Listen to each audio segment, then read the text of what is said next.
Well, hello everyone, and welcome to yet another stream here from the Shamblecraft. So apologies for me looking around like a madman, but I'm trying to find my volume control because this music was surprisingly loud. But hello, welcome to the stream, welcome Jesse, welcome NJ, and welcome Wolfie to this stream too, and welcome Waterfall as well to the stream.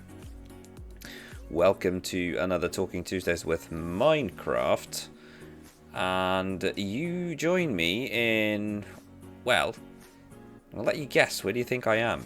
I am not in a location I have been before. Ooh, something spooky, something scary. Where am I hiding?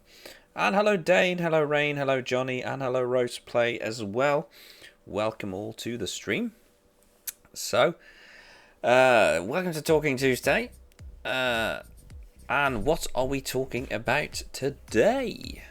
We are actually today going to be talking a little bit about something that we've probably covered some of it before, but I want to talk about it a little bit since today was my first day back in the office. Today we are going to be talking a little bit about teaching, and maybe we're going to cover some of the weird issues of teaching in 2021 in modern times. But yeah, you join me. Thank you for Fragilities for the follow, really appreciate it. Welcome to the stream. So you actually join me. I'm going to turn around. You join me outside of Badger's base, and I'm actually going to show you a little bit of what I've been working on. This is going to be a teaser for episode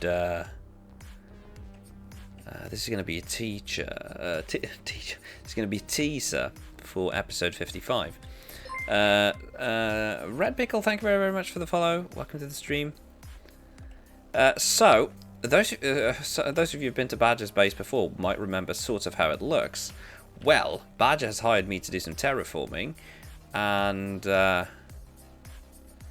you can see, it's changed a bit. The mountain has been very, very reshaped. It's had this little sort of like mushroom thing added to the top of it, and I also have big plans for that bit. And also, I have actually did most of this today. I have removed a lot of mountain. You can see the remnants of the explosions here. You can see here that there's some stones and bits here and there where I've been using TNT to clear this out. So what I did, I basically blew away most of it, and then I took the rest of it with a pick. Did go a bit deep with the TNT. That was not intended, but yeah, we are getting there. I have some pretty cool ideas. And the next thing I'm going to be doing is we're going to be clearing away this area right here. Basically, this big solid chunk right here is going to be cleared away. So if anyone wants to come and help out, they are more than welcome to do so. The plan is to basically, I've been working on a perimeter, and I think I figured out... Ow. Basically there. I think I figured out that there. This level right here is where we want to clear it away. However, my picks are quite worn, so before we do anything, we need to head to the Ender and repair our stuff. So we're going to do that first. Waterfall saying, oh, fun times, you start tomorrow. Technically, we start Thursday, but I started early today because I am since I'm the union rep, I have so where do I go? I go here. I have since I'm a union rep, I had an early meeting today in regards to a new system being introduced at work. So because of that, I had an extra meeting today. But yeah, today I want to talk about teaching. I want to talk about teaching simply because it is something that a lot of people often ask me about, and something that I feel like maybe we don't necessarily... I mean, we've talked about it, but we haven't really talked about it in a very thorough way. So I thought, well, why don't we talk a little bit about teaching? You people and your functioning unions.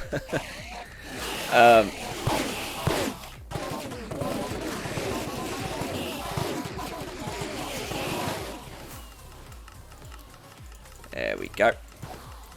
So, basically, as you know, I'm going to reintroduce it just in case any of you don't know. So, I work as a teacher in what's in Norway is called videregående, which is basically the equivalent in England of upper secondary and the equivalent of high school in America. So my students are usually 16 through 19, and I teach a variety of subjects. That is a group that can be tricky to teach. I mean, not only are they, of course, hormonal bombs, a lot of them, but also they are at that sort of crucial age where they actually need... I mean, you often see people talking about how in when you teach kids, like elementary school, you need to be a very sort of a supportive dude and give them lots of support. But the fact is that I would say like almost more with the 16-year-olds than the 6-year-olds. They actually need a lot of support, like emotional support and that stuff. So teaching this age group is very, very interesting. And what I wanted to talk about today is teaching in sort of modern times. And per the usual, as Talking Tuesdays goes, fire away with your questions in the chat. I will do my best to answer any of it. No need to use the AMA feature and channel points. Just throw your questions in the chat, and I will try to respond to all of them. No, there's no silly questions, only silly answers. And if I don't answer your question, just ask it again. Chances are I missed it. But I will try my best to answer all questions, if there are any. So, let's talk about teaching in 2021. So, first of all, a little bit about my background, because I figure that can be interesting. So, I started teaching in 2012, August of 2012. So, this is actually my 10th year. When this year finishes, it will be my 10th year in teaching. Then I've been a teacher for 10 years. So this is my 10th full school year in teaching. And a lot of people think that's weird because, I mean, Fally, how can you be in your 10th year of teaching when you're 31 years old? Well, I started very, very early. That's one thing. And yes, it's just kind of like Victor Borg. There are two reasons I have 10 years of experience teaching at 31. One of the reasons is that I started early, and that is the second reason also. Yeah, let's do that one as well. So, basically, I started teaching in 2012, and I started... Any consolation? I'm in my third year of teaching, and I turned 33 this year. I thought, I'm not going to lie, Dane, I thought you were younger than me. Not going to lie. I seriously thought you were a year younger than me. So there you go. So, yeah. But a lot has changed since I started teaching. I'm noticing a big difference in how teaching works now compared to, say, bloody ender pearls. Yeeteth into the void. Bye, bye, bye, bye, bye, bye, Bye. Bye. And bye. There we go. 46 levels. Blimey. Good evening, Valley Highter. Hello, SD. I'll start your 20th year of post-collegiate volunteering. I remember you from when I... let me see. First time I'm here, I remember you from when I had you as a teacher. Ooh, scary. I do know that a lot of my students drift in here now and then. Why are there so little books? I need to make more books and go over here. Okay, what we're going to do, we're going to fly back. And I set my bed at Badgers, so I should get back there. Which year do you teach? I teach what's in Norway, basically 11th through 13th grade. So my students are between 16 and 19. There we go. So a lot's changed since I started teaching, just since 2012. When I started teaching in 2012, it was very, very weird for many reasons. First of all, I was ridiculously young. I was so much younger than any of my colleagues. It was ridiculous. Let's go. I'm going to keep one spare shovel and one spare pick and one spare shovel on me. That one can go down there. You see, I have a full box of TNT left. I used a lot of this, but I have almost a full box of TNT left here as well. So if we need to make more kaboom, we can make more kaboom. But I really don't want to use too much TNT too close to the house, because I don't want to run the risk of destroying it.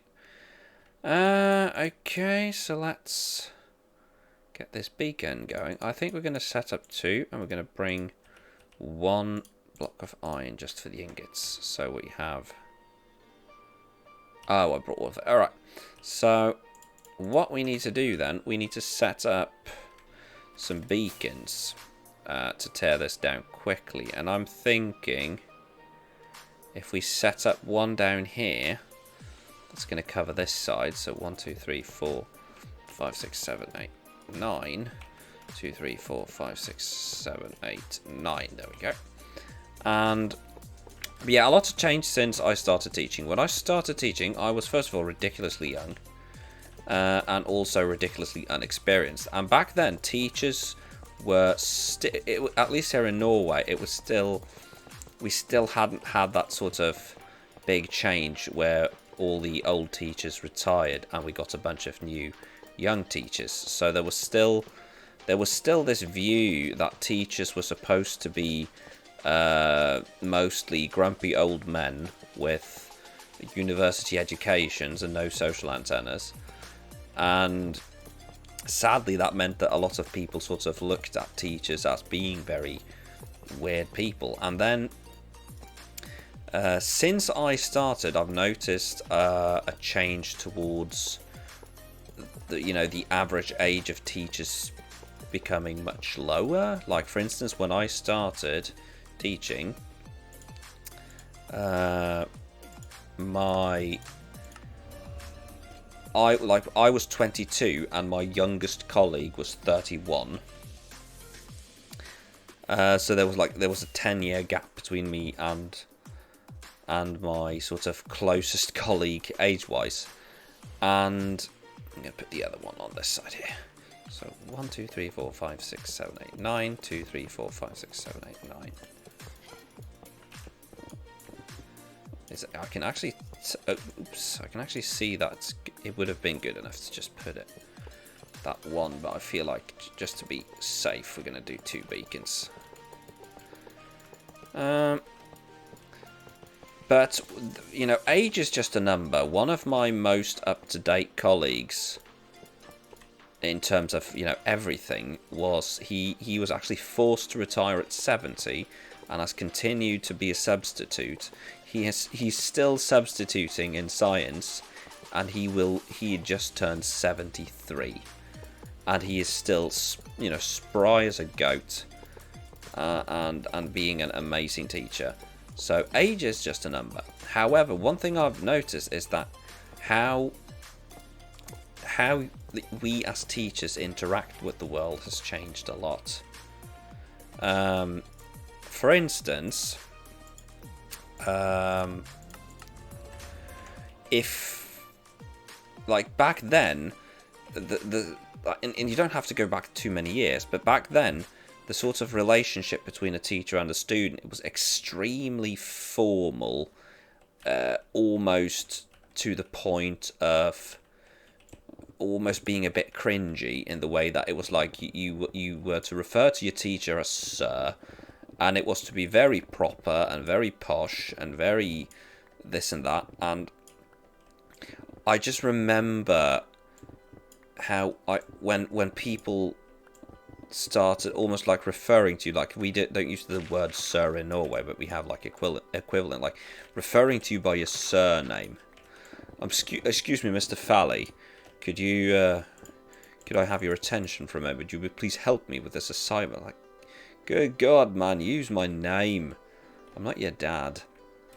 And I just remember thinking that, wow, what have I gotten myself into? Because it was so strange to have this like extremely formal, almost it was almost like comedic more than anything. It felt like comedy. It was like you felt like you were in a play, and rather than doing a job. And it was just so ridiculous. And there were so many sort of like social things that were sort of expected by you, that like, oh, you're not supposed to have any sort of social interaction with your students outside of work, which of course made any random social interaction with your students extremely awkward. And I don't know, it was very weird. It was always very weird. And I remember thinking to myself, like no, I can't teach like this. Sounds like those super rich posh schools. Yes. Luckily, this has changed in Norway, and I'm very glad that it has. It's now far more informal. But then again, this led to another set of issues, and that's what I thought I would talk a little bit about today. I did briefly touch upon it in not my last stream, but the one before it, I think. Because I remember we had a question like, how do you manage to combine being a teacher with creating content? Because people were very worried that, oh, my students were going to show up and crash my streams, etc. I'm the monkey that lived close. I'm so terrible with names. But you would know this if you were my student. You will know that how terrible I am with names. Yes, of course. So, hello. So, since I became a teacher, a lot has changed in the world. In the way that we've had so many social platforms and so many sort of various meeting places online, and like the advent of Facebook, the advent of Snapchat, the advent of Instagram, and all of this, it has really sort of changed the world, and I feel like it has pushed teachers into a very weird spot. And we actually did talk a little bit about this at work today at the meeting, and that's why I wanted to bring it up, because I thought to myself, like, this is something that I think would be nice to actually talk a little bit about on a stream. So, teachers are a very weird breed of people in the way that we are sort of expected to adhere to a bunch of very special rules that only apply to teachers when it comes to a lot of things. Like, for instance, social media. If you're a teacher, your social media presence is supposed to be very limited. If you have a Snapchat, it needs to be private. If you have an Instagram, make sure it's locked. if you use Facebook, make sure you're not friends with anyone. Never post any images, never post any statuses, and by God, for Pete's sake, never say anything political. And it's just so weird to think that how this has changed, because if you go back in time, especially the political parts, and that's what sort of made us bring it up today, because we have elections coming in Norway in less than a month. I think actually election day might be actually 1 month.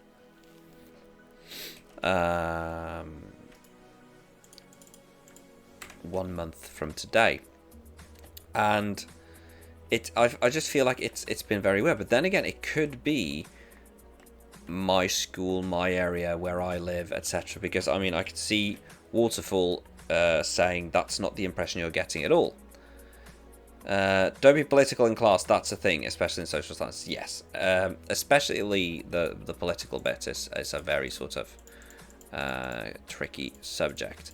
But the thing is, it's so weird, because if you go back in time like 30 years, teachers were expected to be political.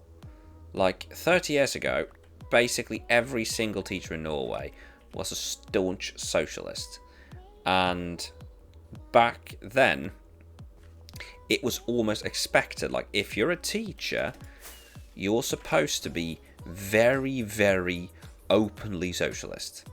That was just how it was. It was almost like expected. Like, you're a teacher, you're supposed to be a very, very red, like very left-wing socialist, and you're supposed to be like almost proudly proclaiming it in the classroom. And it was just an expectation, because of course you were a teacher, you were the common man, and the teacher back then, the teachers held a high degree of respect, at least in Norway, because they were very often viewed as the academics who, despite their high education, very often high education, still considered themselves to be, the common man, and who didn't sort of look down on others. Like, oh yes, I've gone to school for 10 years, but that doesn't mean I'm worth any more than you. While, and I feel like that is something that has changed in somewhat. I feel like teachers still are like that. Like, for instance, I mean, it's no secret that I am very left-wing. And I think my students know it, and I think my colleagues know it, and I think most people know that I'm quite left-wing. But I don't sort of go around, of course, saying, oh, make sure you vote the left-wing parties. That would be, completely wrong of me. But it's just weird, like, how today I feel like the teacher as a... But this again, it could just be me. I feel like in the last 20-25 I feel like in the last 25 years, the teachers, or the average teacher, at least here in Norway, has become very docile, rather than being the sort of very active political person who is very, very eager to work for the greater good, and sort of has absolutely no issue bringing political protests into the classroom because they felt it was an effective way to get the message through. They've basically now become, at least in my opinion and in my area, and I'm not saying this applies to any of my colleagues, I'm saying this as a general reflection on teachers in this area, is that I feel like teachers have become very docile and sort of comfortable in the fact that, okay, so our pay is sort of okay, and we get 7 weeks of holiday. Let's just sit back and just accept that this is how life is. And I think that's very weird. Okay, I missed a bunch of messages. We're plenty political in the workroom. Oh yeah, same here. Absolutely. See, over here where I am in the public school, teachers are very political. I don't know how many times I've heard of students being yelled at or getting in fights for opposing political views. Oh yeah, I mean, if anything like that happened here, we would be fired on the spot, I'm fairly sure. I mean, I have colleagues who are very politically active, but they are very sort of they make sure to not sort of do it at work. Like, they take very extra care to not sort of let their political opinions shine through at work, which is so weird, because if you go back, like, this a bit of Norwegian history for you. Both during the Second World War and most of the Cold War, there were no groups in Norway who were more politically active and politically important than the teachers. The teachers were the first group, along with theatre artists and actors, who openly and loudly opposed the Nazi occupation of Norway. And during the Cold War, the teachers were some of the most important and influential people in politics. And also, thank you very, very much for the subscription. Subscribing for 18 months, saying 2 babies. This is indeed true. 2 babies, 2 Twitch babies. Happy double babyversary, And welcome to the stream. How are you doing? Hope you're doing well. But yeah, it's just so weird. It's just so weird how the teacher has changed. Like, and you see it in the media as well. Again, this is just, of course, everything I say is my opinion. Let me just make that perfectly clear. But if you look at the news, check Joe's fashion channel for reasons that I'm dying of stress. I've seen your project, and I believe in you. I believe you can do it. I have faith in you.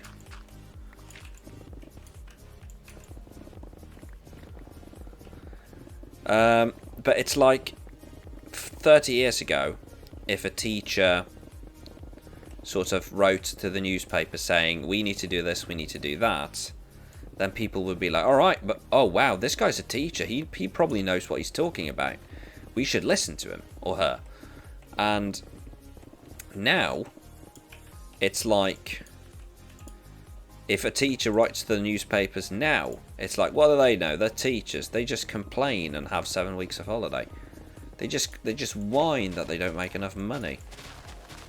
And I feel like the teacher has sort of been silenced very much in the political world, and it's very strange.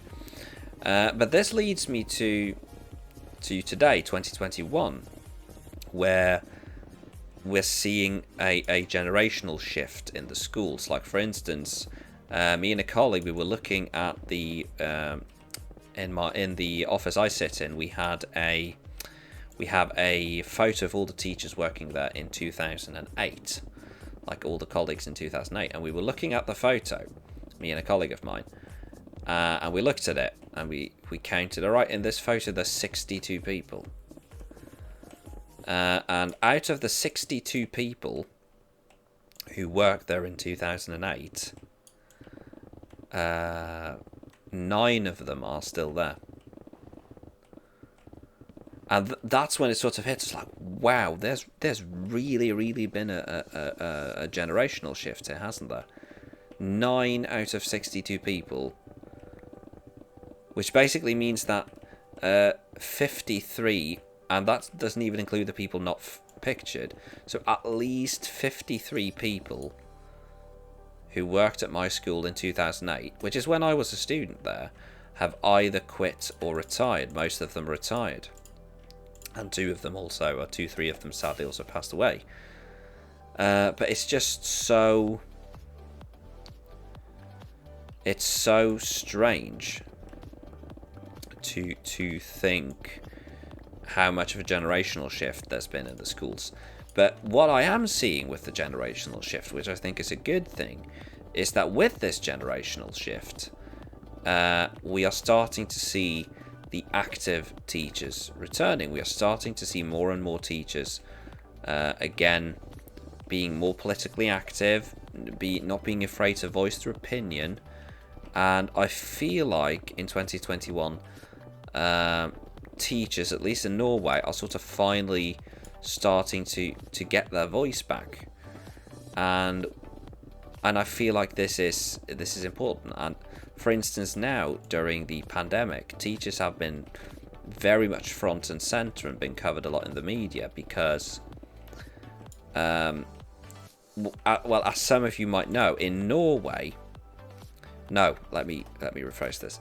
As some of you might know, in America, teachers were considered frontline workers, and because of this, teachers in America were allowed to get vaccinated quite soon. In Norway, this has not been the case. So I know, for instance, that Dane, if Dane is still here, I know for a fact that Dane, you got vaccinated fairly early. I remember you writing it on Twitter that you got vaccinated fairly early. Of course, Dane also got some very serious side effects, as he will tell you. The vaccine turned him gay. But like Dane, I don't remember exactly when it was. I can look that up. But I'm fairly certain, Dane, you said back then that you were pretty early in being vaccinated, and that's like ages ago. Meanwhile, there are still teachers at my school who are not vaccinated, not even with the first dosage. I got my first dose. You got a vaccine. Thank you, Dane. You got your vaccine back in February. So February. That means that Dane beat me to getting vaccinated by half a year. And that's the thing that I don't really like. In America, teachers were defined as frontline workers very early. In Norway, teachers were designated as critical, meaning we had to go to work and be unprotected, but we were not designated as frontline workers, meaning that we're not allowed to get the vaccine along with the healthcare workers. And that led to a lot of very vocal protests saying, like, yes, of course, the health workers need to be vaccinated first. I 100% agree. But after that, what about, teachers, kindergarten workers, people who work in retail? They actually need to be prioritized because the retail workers are crucial. You can't just not buy food. So why aren't all the people working in the shops getting the vaccines? And for instance, me, I actually started, well, not me, but teachers. I started counting this up the other day because we were discussing the COVID tests, and I started sort of trying to think, how many times have I been either quarantined or tested for COVID? And I found out that since we closed down in March 2020, and up until I went on holiday in June of this year, so 2 months ago, I had 49 COVID tests. 49. 4 of those for medical reasons. I had symptoms. And the remaining 45 was because we started doing self-testing. So we would test ourselves. We were taught how to do it, and we self-tested twice a week for half a year. And plus, we did some in the first week. We did some bonus tests just so we could show the students how to do it as well.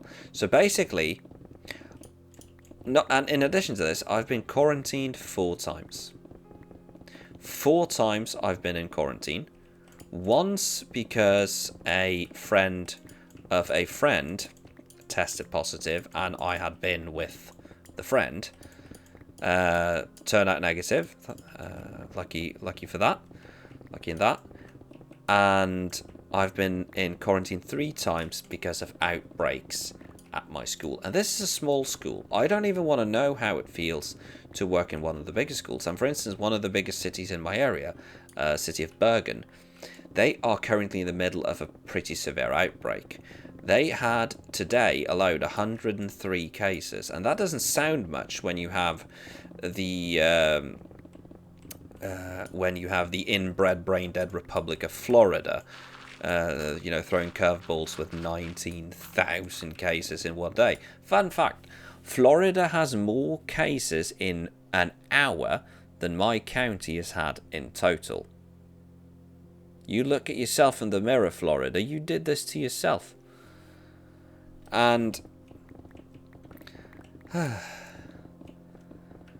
but yeah, and I just feel so bad for my colleagues who are working in the sort of inner city schools of Bergen, who now have to work through what could be the biggest and ugliest outbreak in Norway since the pandemic started.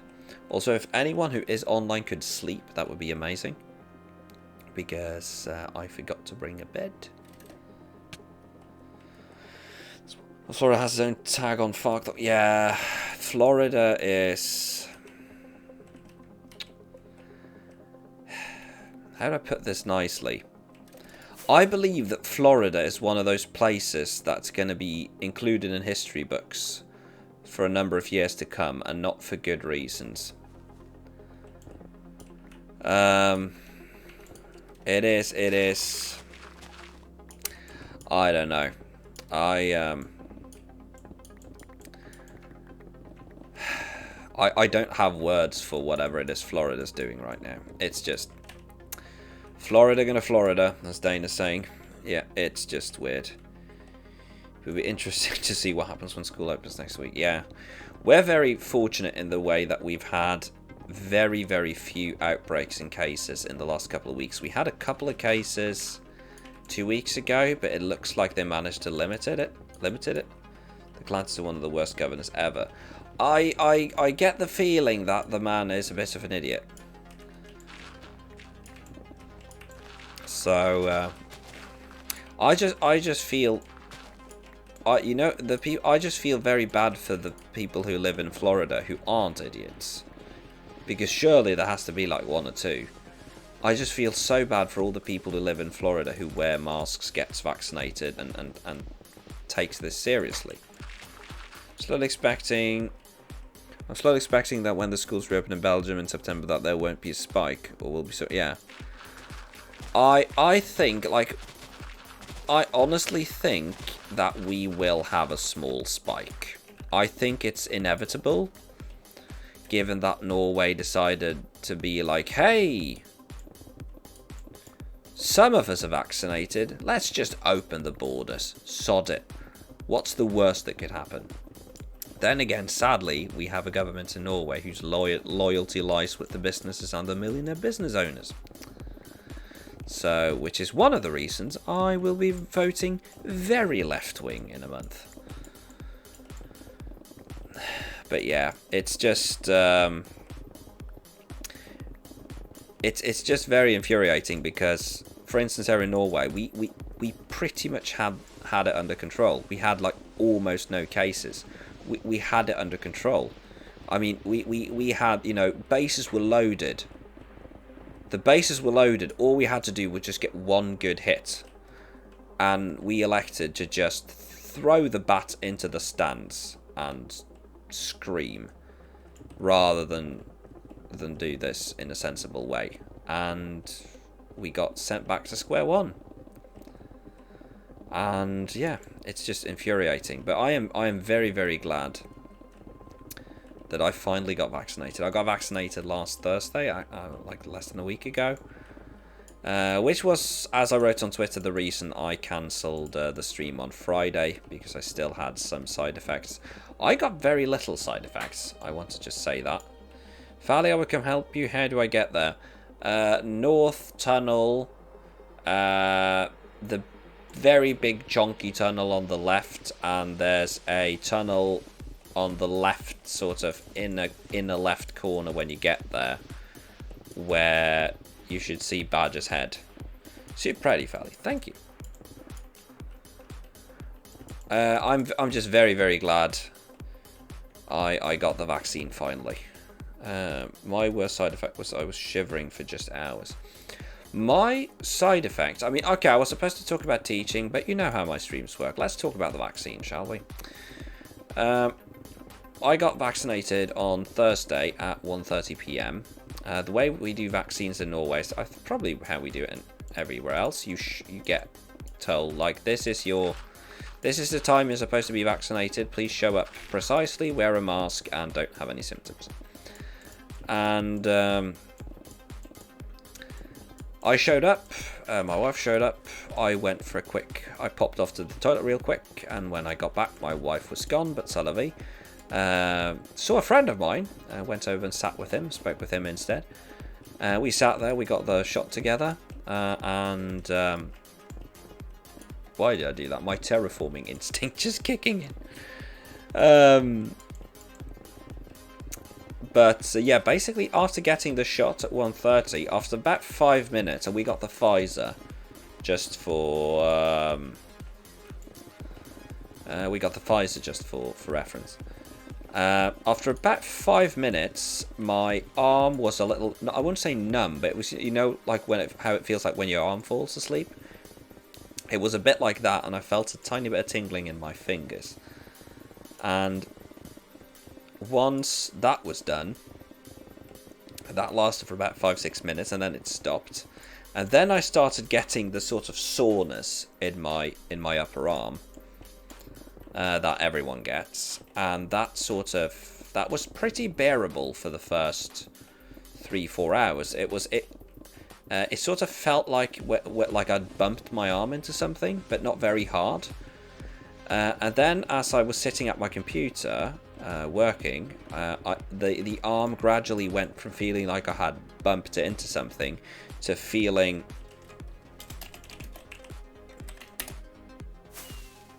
wrong one. Oops. Professional Minecrafter. Give me a second. This isn't cheating. This is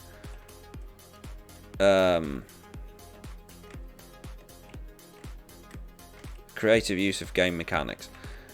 Where is this badge?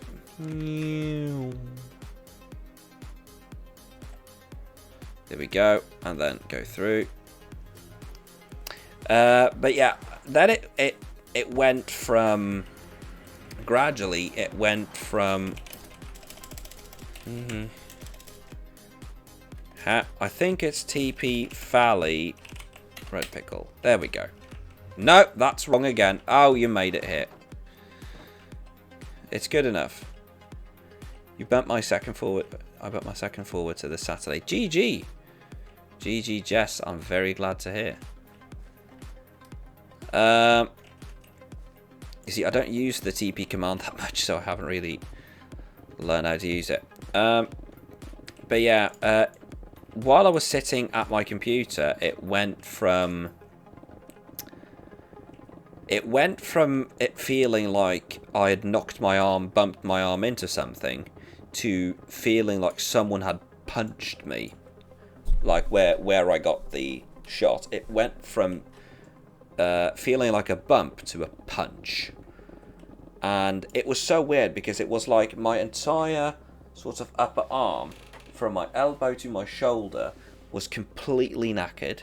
I couldn't do anything with it, but everything, like the rest of my arm, as long as I had my elbow resting, so that's what I did. I sat at my desk, had my elbow sort of resting on the armrest here that I don't really use that much, and I was fine. And as long as I didn't lift my arm or anything, I was completely fine.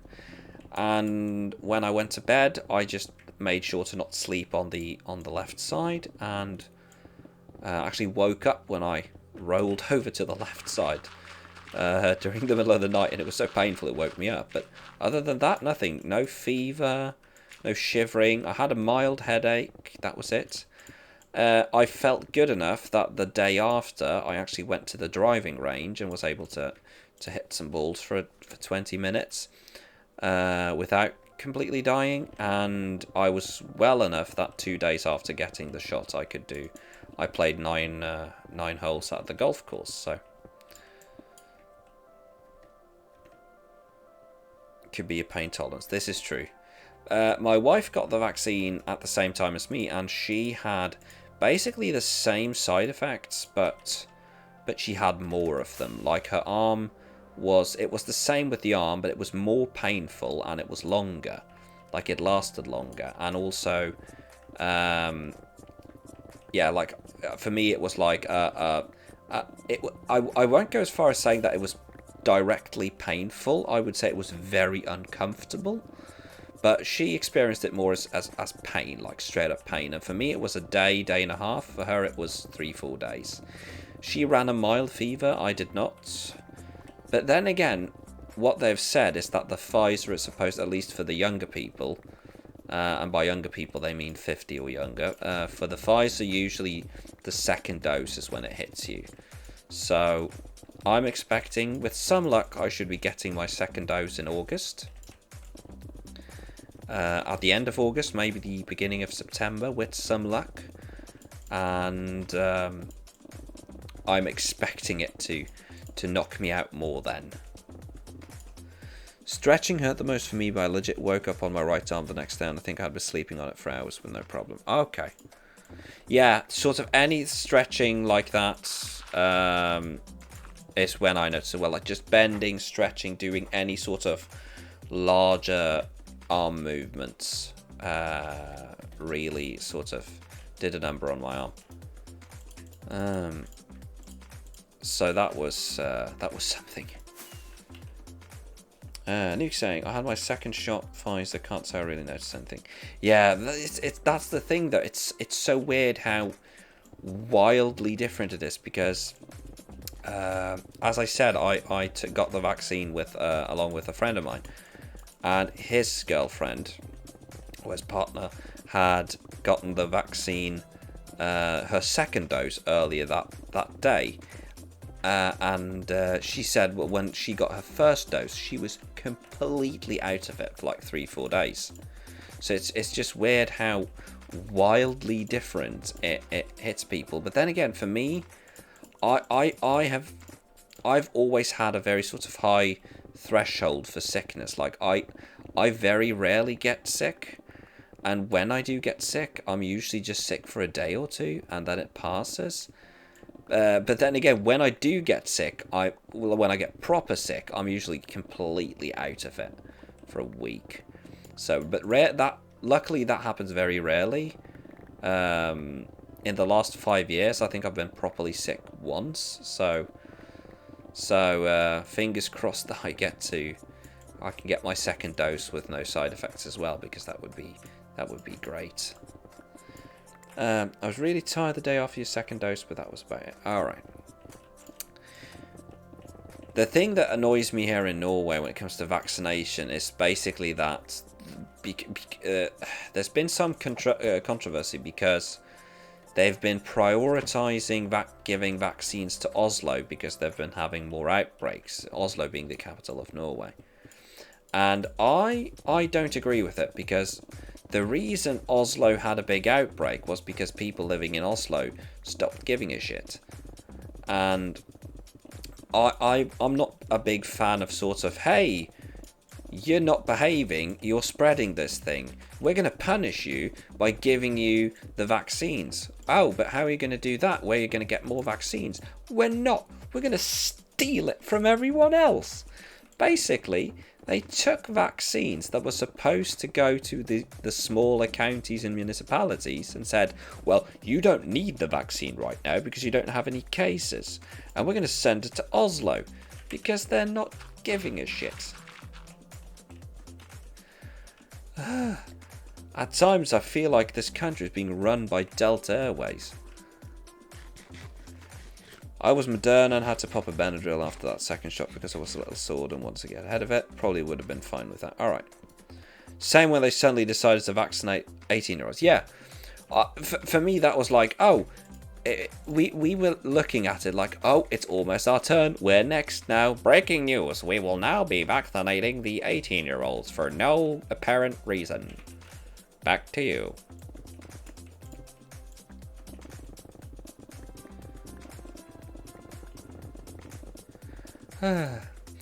I hope this is going to look good.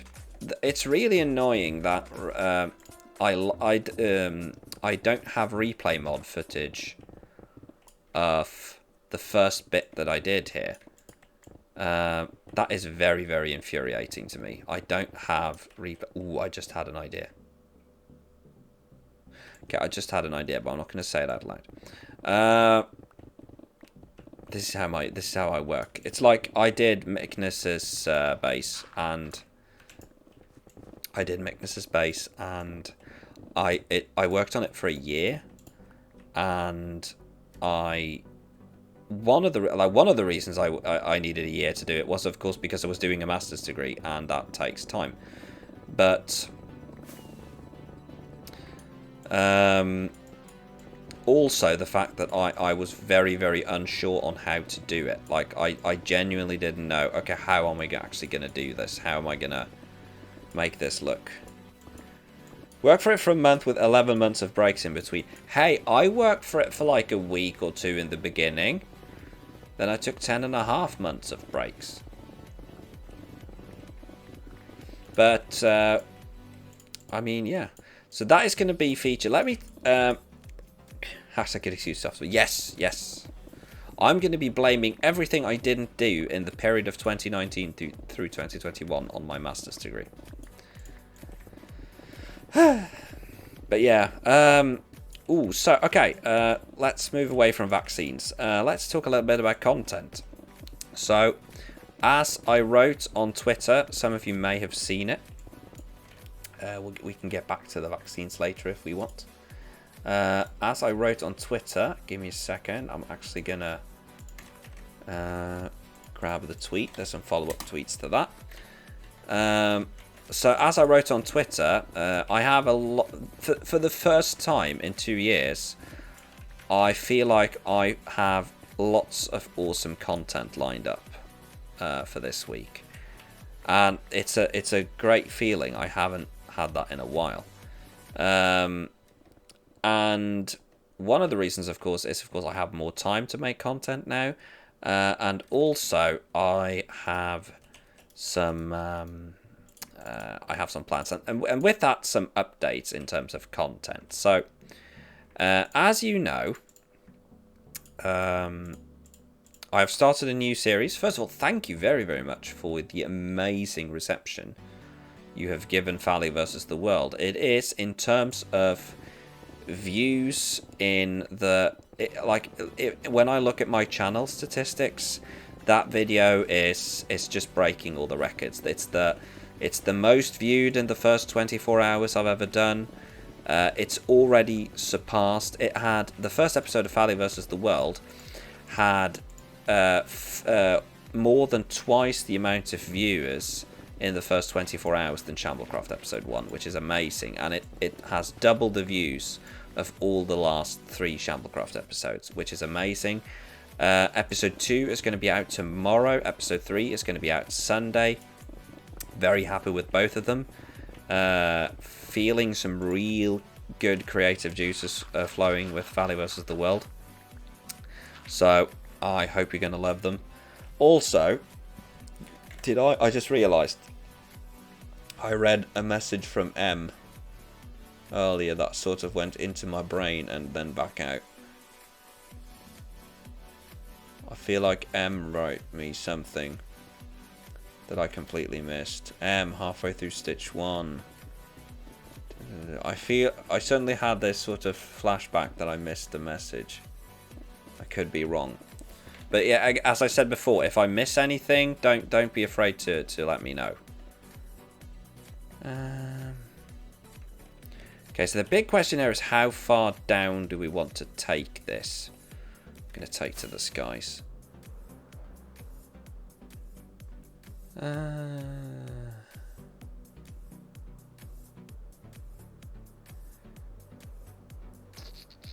Yeah, I feel like maybe this is... Yeah, I feel like this here is far enough. Stop at this level. I don't know if Red Pickle is watching the stream, so just writing it to be sure. So, perhaps you felt me smile when I talked about episode 2. Yeah, first comment to episode 1 was M just writing, release episode 2, god damn it. And I apparently have started a war with Vin, but I mean, let's be fair, people. That was inevitable. That was bound to happen sooner or later. So, but yeah. So let's talk a little bit about Shamblecraft. So Shamblecraft, of course, has been my main project for the last year, and it will still be my main project, but Shamblecraft has sort of reached that point where the amount of content I can sort of squeeze out has gone down. Because, I mean, at the beginning of a series, there's always this... There's so much you can do, there's so much to cover, so many plans, so many ideas, and then you sort of hit that spot where it's like... I've done what I wanted to do. Now what? And right now, for me, the Guardian farm is really, or the Guardian base farm slash thing, is really the last big project that is on my to-do list. I feel like I've done most of what I wanted to do. Just gonna clean this edge here up a bit. There we go, that's good enough, and then just clean up this out here, that's going to be enough. Just sort of clean this a little bit up like this. And of course this is going to be properly terraformed later. We've got Squid saying howdy. Hello Squid, welcome to the stream. Okay, I think this is pretty good. I'm actually very, very happy with how this looks, and I have a pretty cool idea for how to go forward with this. So the next job then, I'm gonna actually go to the skies here. You know what, I'm just gonna do this, then we don't have to waste rockets and I can give you a good view. But yeah, as I said, we've sort of reached the point with Shamblecraft where there's a limit to how much more content I can really squeeze out of the server, and also it's that point where, I mean, we know Season 2 is coming. We don't know when. Season 2 is coming with the 118 reset. Is it going to be the second 118 drops? No. It's going to take a little while. But it will be with you not too long after 118 drops, and that sort of means that you sort of reach that point. It's like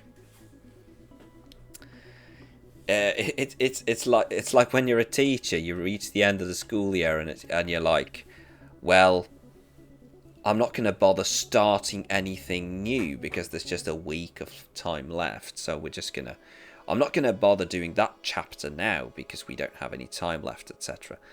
And I feel like Shamblecraft is slowly reaching that point. It's slowly reaching that point where it's like, okay, maybe, at least for me, it's that point where I don't feel like I have that much more to do that would be worthy of a video.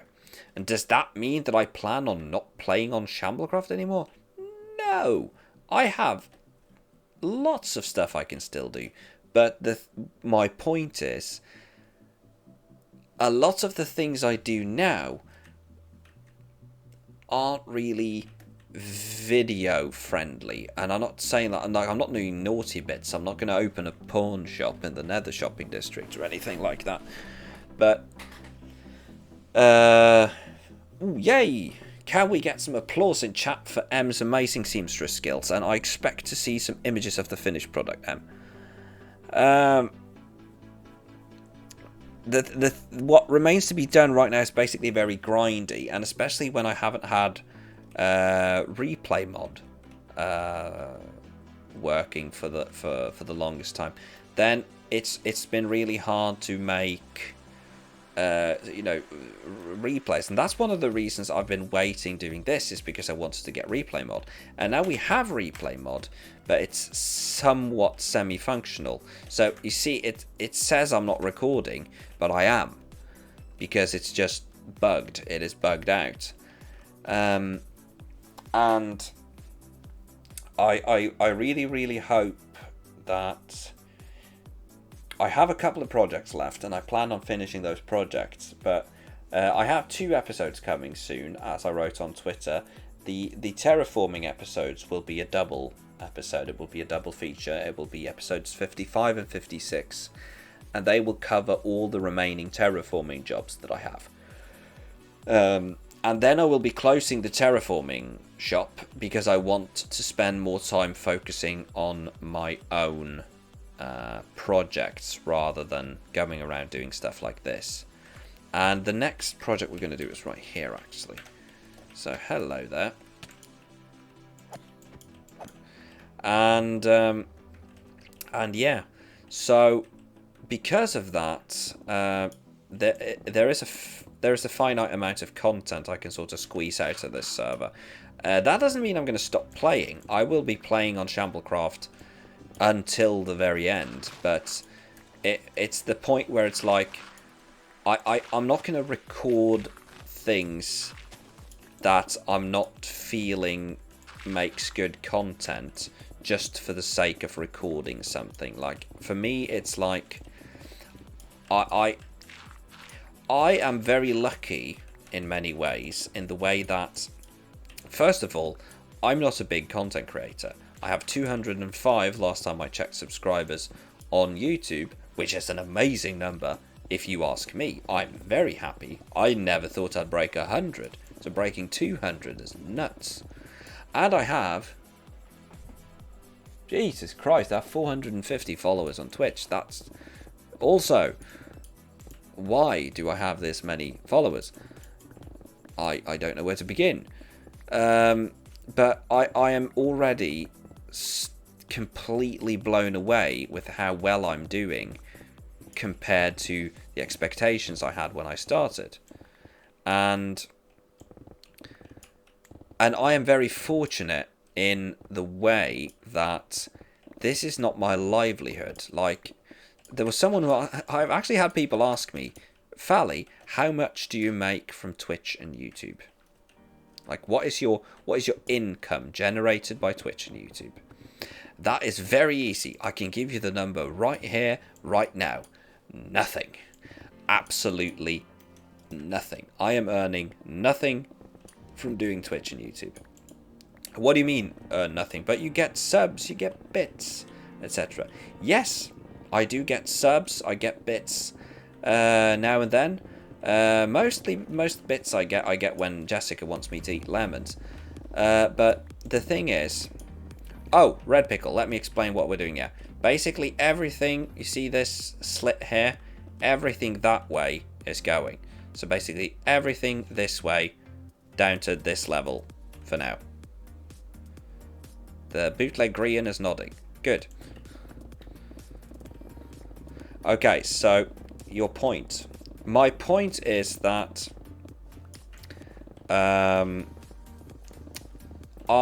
even though okay, let me finish my thing. So I make nothing from Twitch. I get subs, I get bits, but all of that basically goes into running the Shamblecraft server, because this isn't something I'm doing for profit. So basically, as you know before, the server and everything was paid out of pocket for the first year or so, and basically the Twitch and YouTube money that I got, well, not YouTube money, that's nothing, but the Twitch money I got basically went into server costs, and this has since been replaced with a Patreon that also goes into covering the server. But the fact that this isn't my livelihood means that I get to do this, and this is my point. Thank you, Jessica, for keeping me in check. And this is my point. The fact that I'm not doing this for a living means that I get to do this at exactly the pace that I want and exactly the amount that I want. It means that I don't have to worry about, oh no, I haven't posted a video this week. I don't have to worry about, oh no, my last video isn't doing as well as the others. I don't have to look at the numbers. I don't have to... Johnny joined us. Thank you, Johnny. Thank you, Johnny. Thank you, Johnny. Welcome. We're actually... we're going to head over to Johnny's afterwards and start working on his project. So, because of this, and I feel very blessed. I don't like using, Jesus words, but I feel very blessed that I get to do this for fun. Because I like looking at the bigger creators like Mumbo, Azuma, and all the hermits who are doing this for a living, and even those who aren't just necessarily doing it for a living, but who are pretty big, they are expected to make a certain amount of videos every week and a certain amount, they have this pressure on them to do things and make things. And I'm so very, very glad that I get to make videos and content at my very own pace and the way I want to. I am very grateful that I get this opportunity to just make the videos that I want and the videos that I feel are good, like Fally versus the World. It's a series that I'm so far so happy with.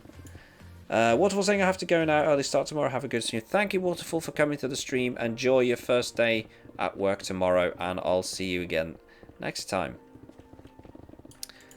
But yeah, it's like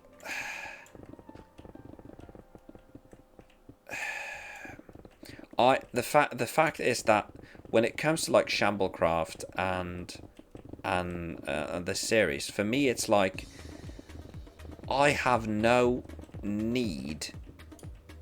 monetary need or any other need to push out like 2-3 videos every week. For me it's I post videos when I have made videos that I'm happy with. I don't want to reach the point where I'm making videos for the sake of having enough videos. And for Shamblecraft, that right now means that there will probably be far less Shamblecraft videos going forward, simply because I am running out of things, big projects to do, and I don't want to record things just for the sake of recording them, because I feel like that would be pointless. I don't want it to be like, oh, hello, this is Fally here. Hello, viewers. Welcome to Shamblecraft episode 61, in which we look at paint dry for 22 minutes with fancy time-lapse music. Please enjoy these fancy shader shots of a sheep grazing. And either that or a video of me building a super simple redstone machine and then spending 25 minutes explaining what it does when it is painfully obvious. I don't want that to be my videos. I want my videos to be videos that I make and do because I am happy with them. Cursed chest. What's the ETA on that fancy sheep video? If it's in demand, I can have it done in a couple of days. Slow motion sheep grazing with sensual music. The Sand sequel that absolutely no one asked for, except for M.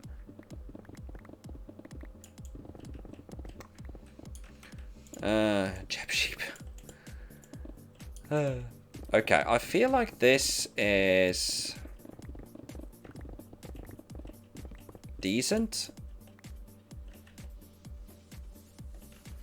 Let me take advantage of the fact that I have spectator mode. Oh yeah, look at that.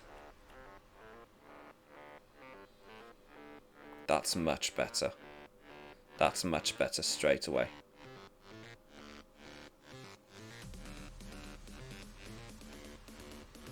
I'll ask you to give this more backing. Shamblecraft episode 69. Nice. It's just going to be a sheep in shaders grazing. For 25 minutes. So now I just need to make another 13 episodes so we can make it to 69. Okay, I think this is a good place to stop for now because I honestly don't know 100% where I want to go from this. I have some plans, but I don't want to reveal too much. But I think this is going to work for now. You better put Careless Whisper on it. I can't put Careless Whisper on it. It'll be flagged for copyright. I can make a Discord exclusive version with Careless Whisper looping for 25 minutes. Just like when I did the MacGyver. Oh, a lot of you never got to see that. I made an intro, a MacGyver parody intro for episode 19 that I was very, very happy with. But apparently CBS doesn't have a sense of humour. So that was never posted. Okay, well, I think that is it. So, Johnny... I have 2 beacons left, and Johnny also has beacons. I should also... Do I have my other beacon chest?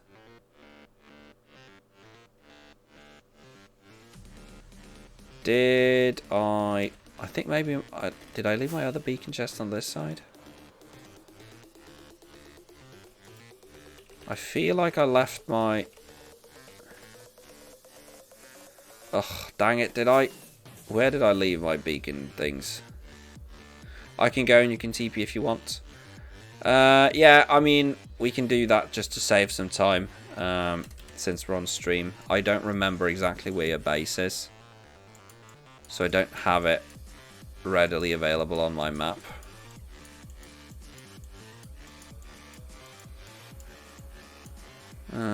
Oh wait, is it this? What the heck is that? Is that it? No, because there should be a... I should have an outline of a castle. Okay, so that's Simon. Oh, is it this? No. Does anyone remember exactly where Johnny's base is? I mean, that depends. Do you mean the base where I built a massive willy? Because that's further north, I think. That's like up here-ish. Even further north, maybe. Is it this one? Johnny has one base where I built a massive willy. But that one is pretty out there, I think. South. 6,000 blocks south. Got it.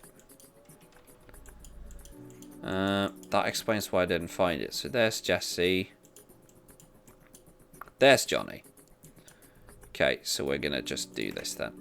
And we can bring Johnny to us. And we can bring Red Pickle to us. I'm assuming he still wants to help. It is a rocket ship. What do you mean? I never said anything other than that. You were basically already... Alright. Okay. So, we haven't... I see that Johnny... Yeah, Johnny has already beaten me to it. What I'm going to do, I'm going to tell Pretzel to be quiet. And I'm going to hit the record mode. And I'm going to hop into the... give me a second. I'm going to hop into the recording lounge. Hello, hello, Johnny. Do you read me? I do. I've got echoes. Just give me a second. There we go. I have muted you on stream. All right. Okay. I'm just going to record a little intro, and now I need to look at my.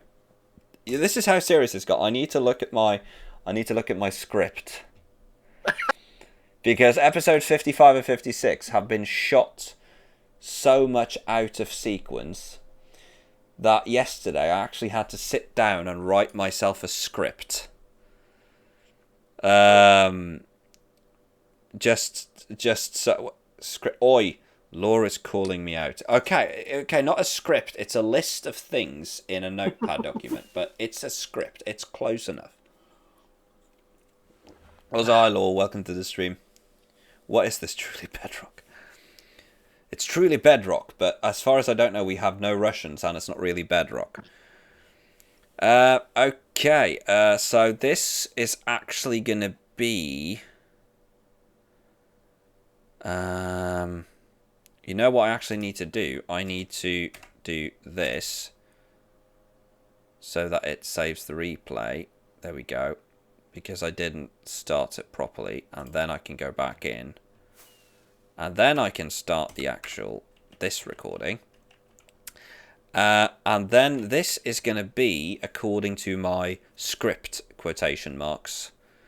This is actually going to be the start of episode 56. So this, okay, if I stand, you know what, I'm actually going to stand, ow. I'm actually going to stand over here because I think that gives me a good vantage point over the area behind me. And Yep. I'm actually going to turn the render distance all the way up so we can see some more. Turn 90 degrees to your right.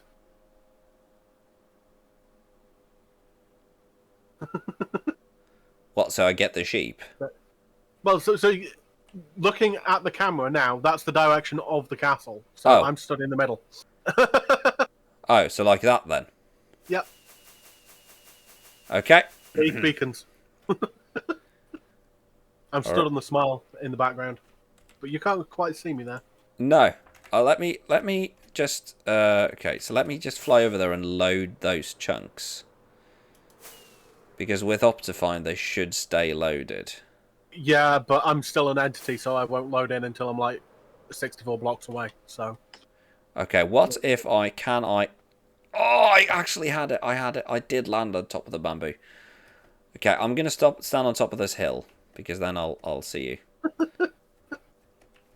Okay. Okay, see on the edge of that hill, right there. That's perfect. And I got the two of you in the background. All right.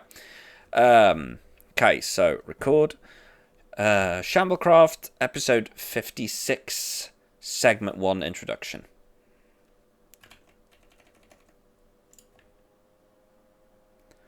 Well, hello there, viewers, and welcome back to the second part of this terraforming double feature.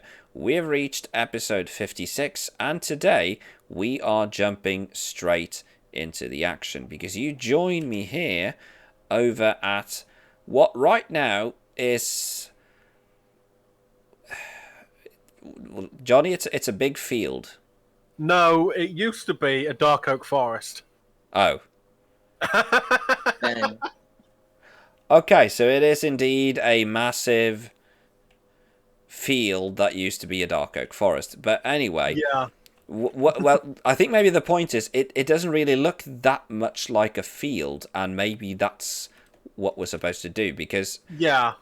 what we do know, me and you, Johnny, we have, of course, and I think I mentioned this in the previous episode, we have spoken together off camera about this before.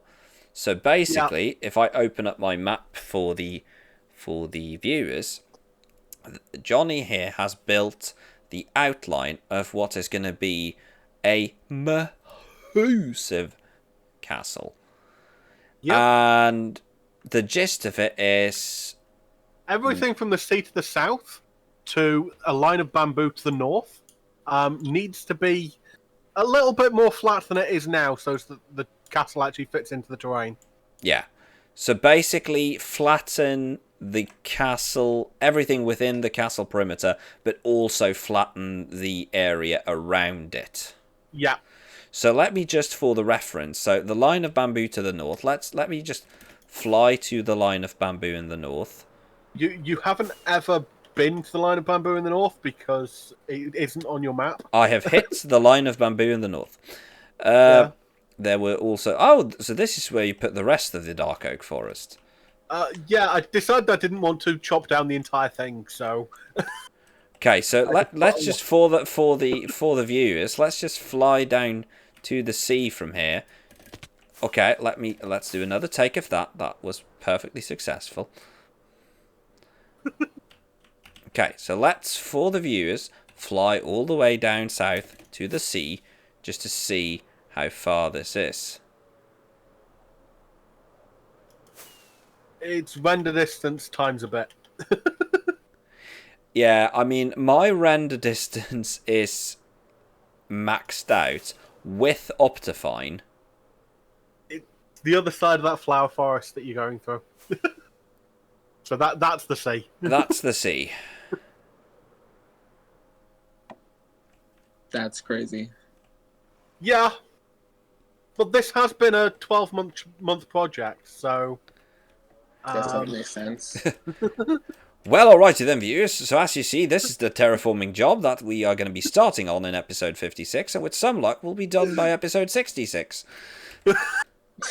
Well, if we can just do the bit that's within the castle boundaries for now, that'll get me enough that I can start actually building the castle. Yeah. Which is the big thing. So basically, flatten everything within the walls so you can get started on work, and I can just continue flattening the bits outside. Yes, Because honestly, looking outside, there's not that much. I mean, you have this hill here needs flattening.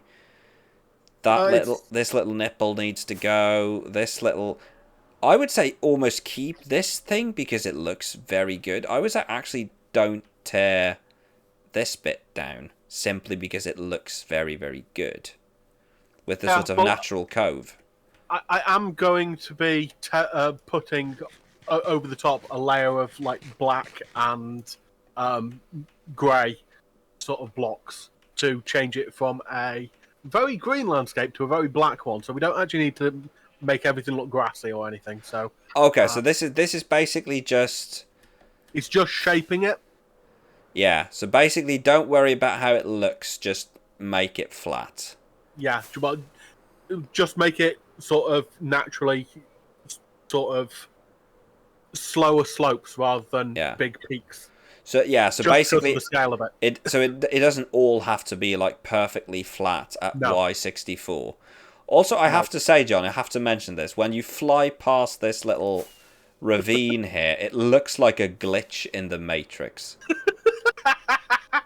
Well, have we actually shown people inside this hole? No.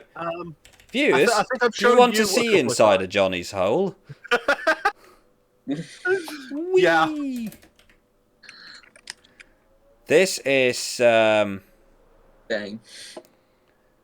There's big and there's this. Let me see if I can land up here.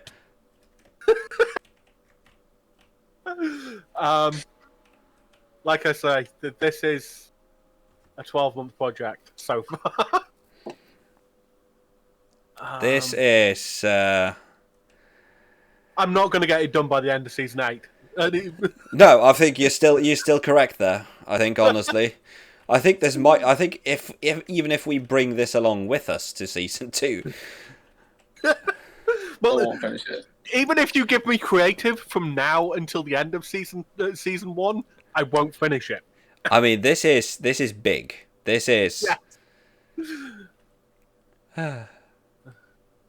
So I will bring some shulker boxes up to the top so that we can store stuff, and I will throw it through my sorting system at some point. All right. Well, I think we can just basically start. I think this big hill section right here to the north, I think that can actually be a good place to start. And then just sort of work. No, okay, so that's the almost north west corner, but yeah, I think if we start at the northwest corner and sort of work our way diagonally, I think that would be a good way to do this, because I mean, let's be fair, this isn't a job that's going to be done in one evening. No, it isn't. And we've got the smile as sort of the average marker of height as well, haven't we? Oh, yeah, the smile right there. And that is, I'm just going to teleport there because I'm lazy. That is, of course, at the correct Y level. And... which, just for everybody else's sake, is Y69. Yep. Sorry. Couldn't resist. I mean, it had to be done. Yeah. Well, viewers, I think me rambling to try and procrastinate on this isn't going to help. So why don't we cut to a time lapse and get started on this madness? Yeah, good take. Good take. I can live with it. Music back on. Web camera back on. Okay, so this... Oi, this is going to take a while. And I left... Oh, did I leave my tools chests? Yeah. Don't worry about it. No, come to think of it, I put them in my ender chest when I think of it. Okay, so this is the far northeast corner. So I'm thinking for starters, just basically stand at level 69 and bring down everything. So everything that is 69 and below can stay for now.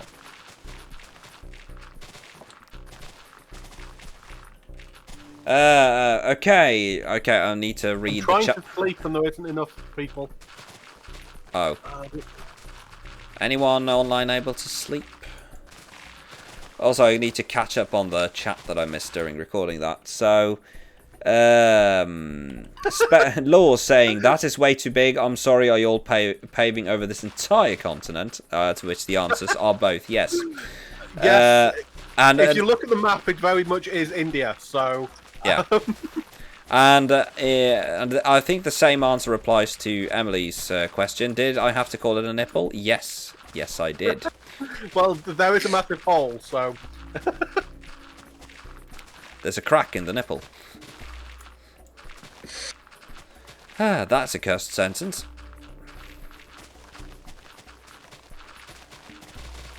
Ah. Question, how much stone do you need? Might want to have that looked at. Yeah, might want to put some ointment on it. Oh, I just thought of a joke. Chat, you want to know how stupid I am?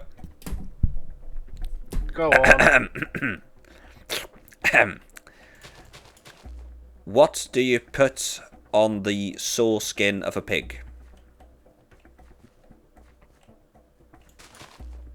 Ointment. Ballet. That was a good one. That was a good one. That was at least like a 1.5 hearts.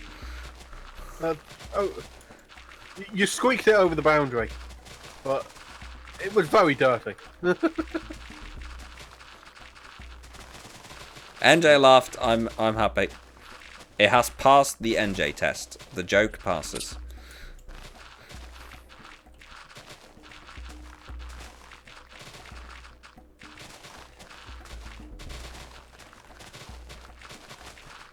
So my job is anything that's at level 69, I am throwing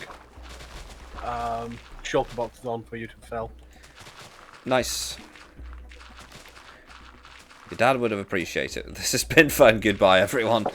Goodbye, Law.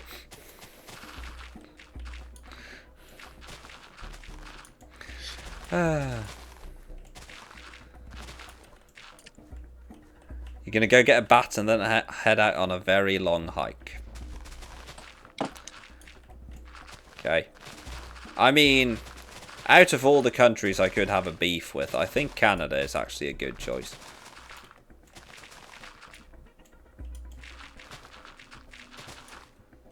Okay, have I? No. I just need to remember bearings here.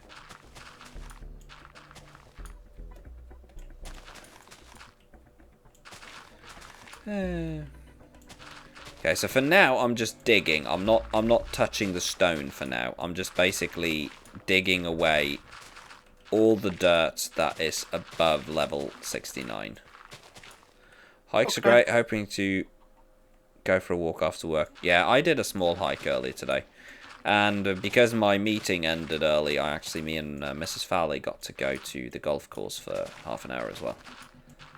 Well, not the golf. Well, the golf course. We got to go to the driving range for half an hour. But the driving range is, for those of you who haven't played golf before, a surprisingly good workout. You have 0 energy left over from work. That is a mood. That is indeed a mood. I did click record, right? Yeah, I did. The thing is, though, how am I going to make a time-lapse of this? Especially given the fact that even in replay mod, you're outside of render distance most of the time. Yes, I mean, I will have to have a replay. The replay will just have to be following me.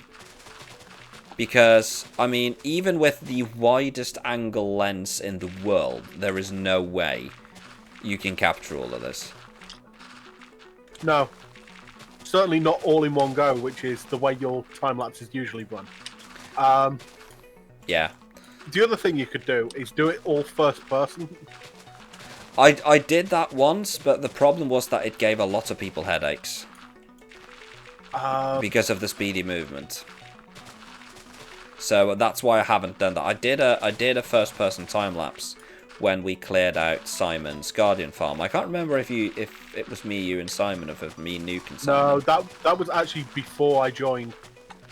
Okay, then I think it was me, Nuke, and Simon who cleared out Simon's Guardian Temple, and I included, because I didn't have replay mod then, and I included a first person time lapse, and basically all the comments on that video was like, please don't do that again. It gave me a wicked headache. Yeah, you've got to sort of maybe third person, a bit like what Mumbo does, where it's sort of over shoulder. Yeah, you also have the style that I know Green has also used a lot, where it's like a stationary camera that moves, so that almost like he's placing cameras as he goes. Yeah. Or we could just do multiple cuts of me digging, Iskal style, and then now and then I just stop and say, That's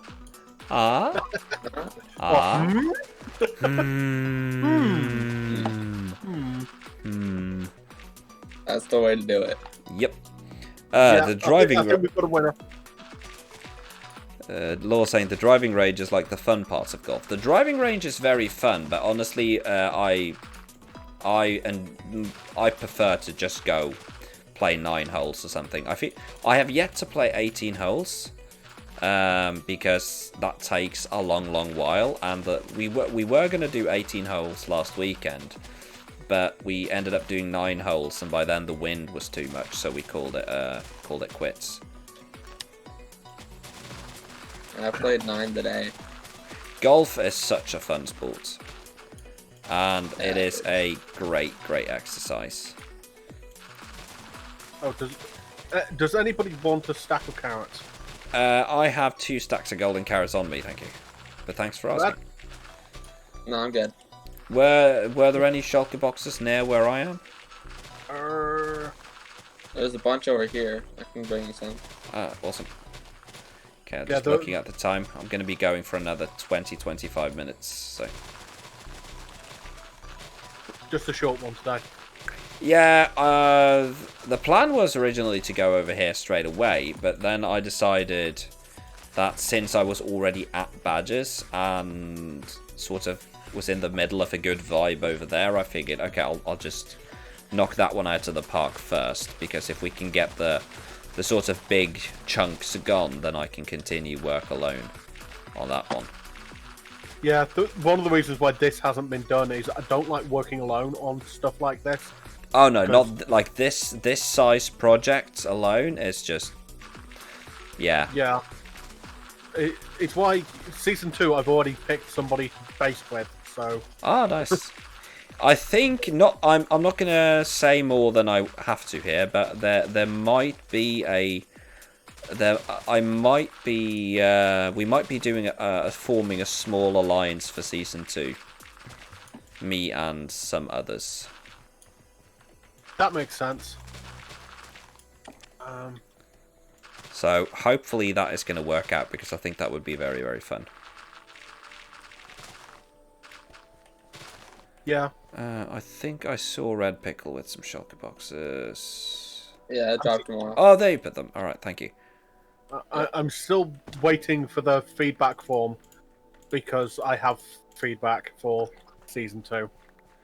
Yeah, we wrote that in the announcement that there is a survey coming, and that survey is currently being sort of how do we say? It's currently being completed. We have the sort of the rough cut of the survey, but I can reveal without saying more than necessary that one of the reasons the survey is delayed is because we're currently doing some testing on a closed space to test out a thing that we might be including in the survey. So once we've done some testing on that for a couple of days to see how it works, then we're going to figure out if we want to we're going to try to figure out if we want to include that in the survey based on the feedback we're getting from the testing.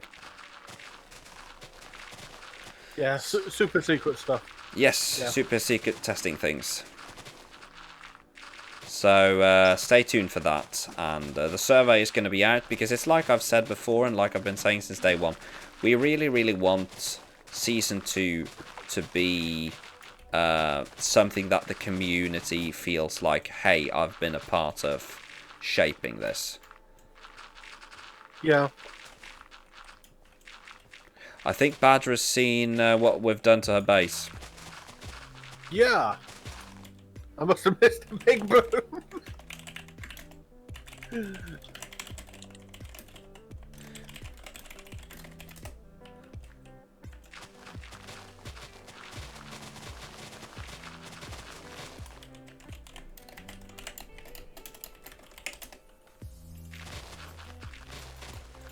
Yeah, I did do some boom over there, but that was off camera.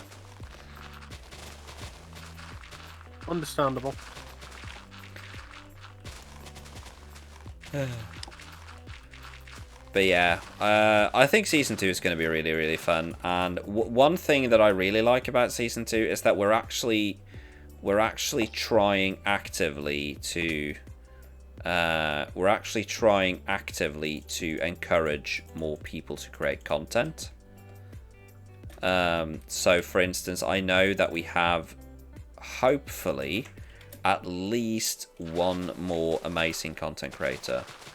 Not going to tease any names because I haven't been able to speak to this person myself yet. But there's one pretty awesome content creator that might be joining us for Season 2, and if this person does, I will be absolutely over the moon. So can't wait to see how Season 2 turns out. I had sort of been planning to do a bit of streaming myself because I have done some streaming. I'm just very boring, apparently. It's the thing is I find about Minecraft is that, but then again, it's a matter of taste. For me, the boring in quotation mark Minecraft streams are the best. Like yeah. I love the streams. Like I remember there was one stream. This was ages ago. This would be way before I actually started doing streams myself. It was It would be Season 4 of Hermitcraft. I think that was the one where they had the Mesa, right? Yeah. Yeah, then it would be Season 4. Season 4 of Hermitcraft, and they were digging out. I can't remember exactly who it was, but Azuma was streaming it. And they were digging out this big, massive thing right next to the Mesa. I can't remember what it was, but they did a stream that was basically just, I think it was 4-5 hours, because Azuma did 2 hours, and then one of the others, I think maybe could have been Ren, maybe, took over, and they kept streaming, and it was basically just digging for like 4 or 5 hours, and it was just digging and them chatting, and it was just such a nice, calm, peaceful stream. And I mean, for me, I could easily do this for like 12 hours, just a 12-hour stream of me digging. Oh yeah, that sounds like fun. Should I do Especially what? if I can ask you questions on it. I mean, because you're a teacher, and I've done a little bit of teaching assistant work, but all of my teaching assistant work was with like little kids, not the big ones. And, Not the big kids. Yeah. yeah, and there's definitely conversations to be had about the differences in that. Oh, absolutely. Your dress stitching is in. I can't wait to see it. I'm really looking forward to see how it turned out. I remember, speaking of stitching, I can time for a Fally confession.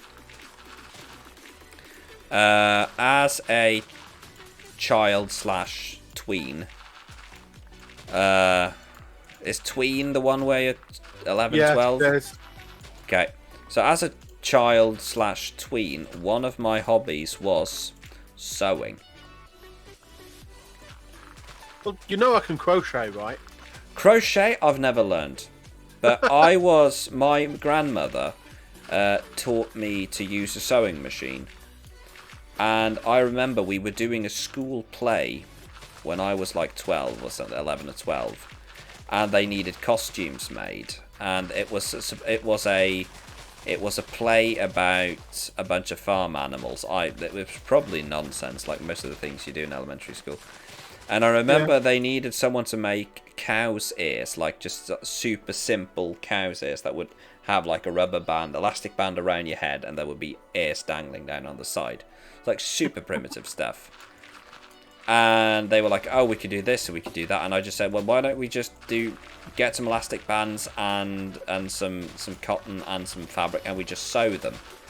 And they were like, but we can't use no one can use we're 11, we can't use a sewing machine. And I was like, yes, I can. And my teachers looked at me like, what, you can use a sewing machine? Like, yes. And that's when I struck what is still, I consider, the best deal of my life. And I told them, okay, I'll make you a deal. I will sew all the ears, but then I don't have to do anything else on that play. I don't have to be in it. I don't have to be at it. I don't have to be at rehearsals.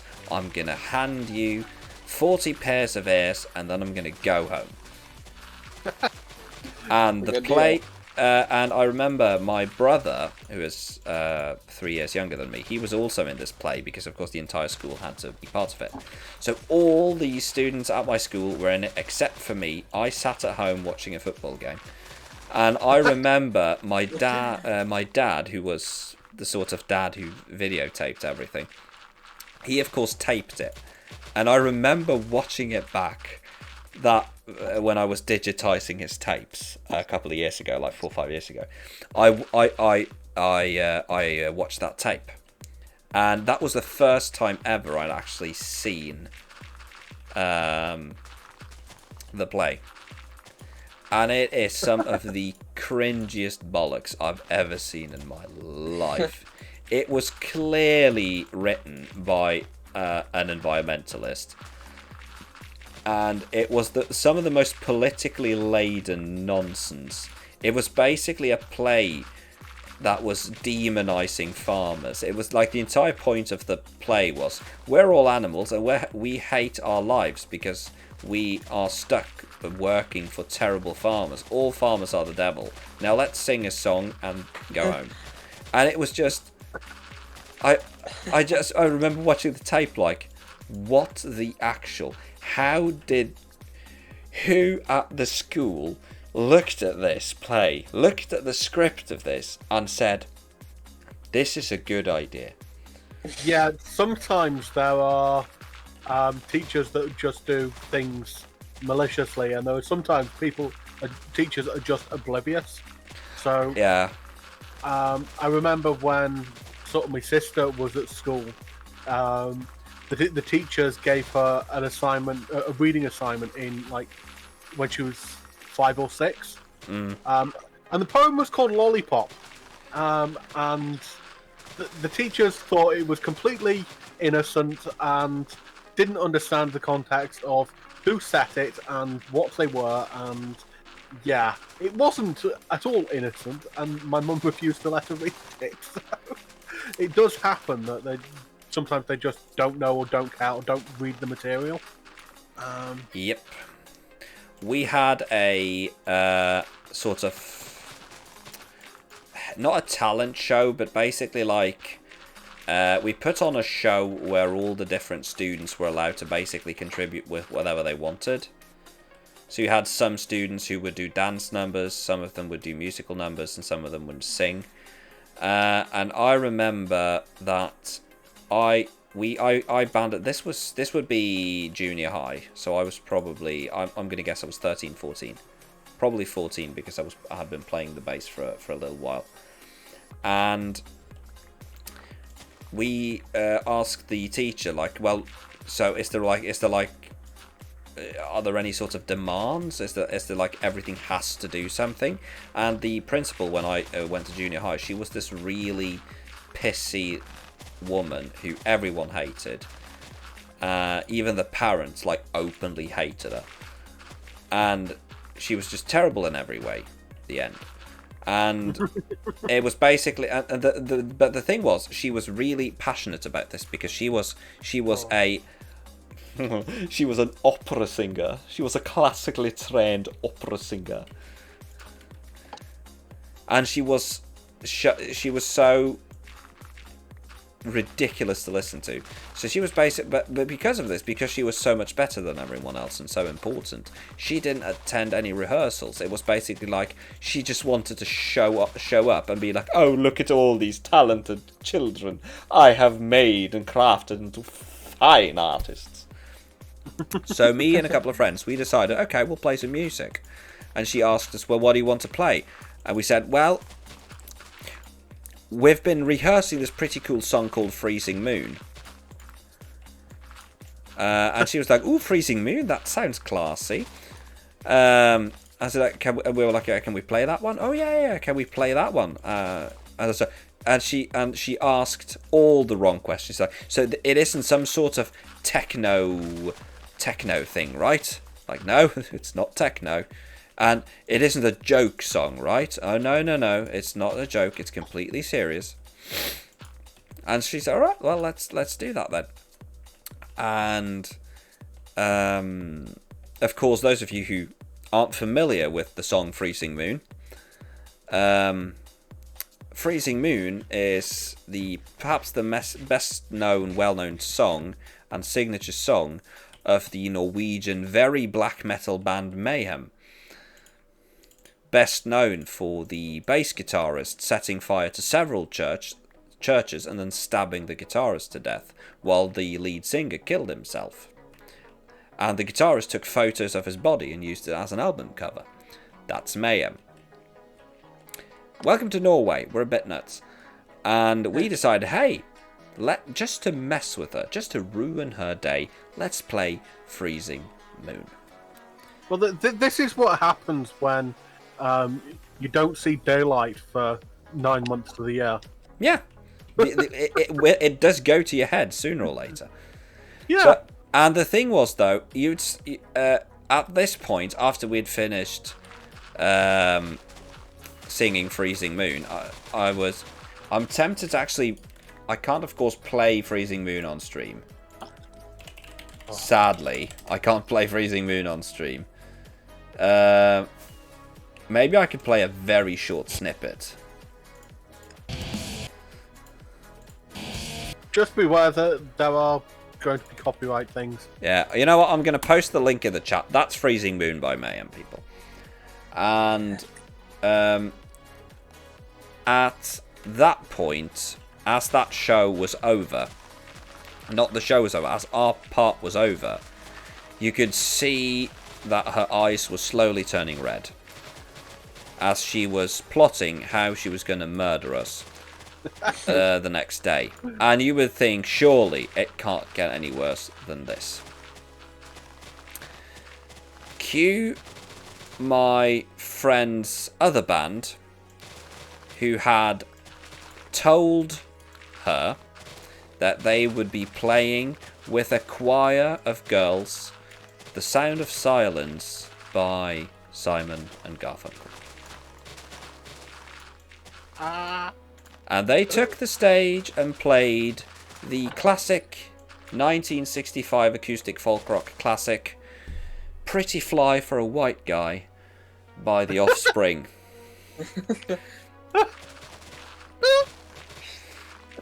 It was great.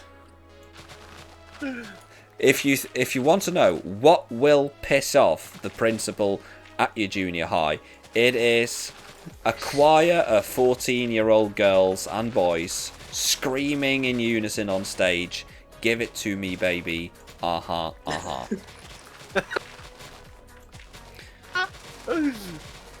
But the thing is that you've got to remember, from the point of view of the all the teachers, they're going to be going, the parents will think we approved of this. Yes. And we planned it. Yeah. The best part was that the parents were... I remember, because we did this in the local the auditorium at the local sort of...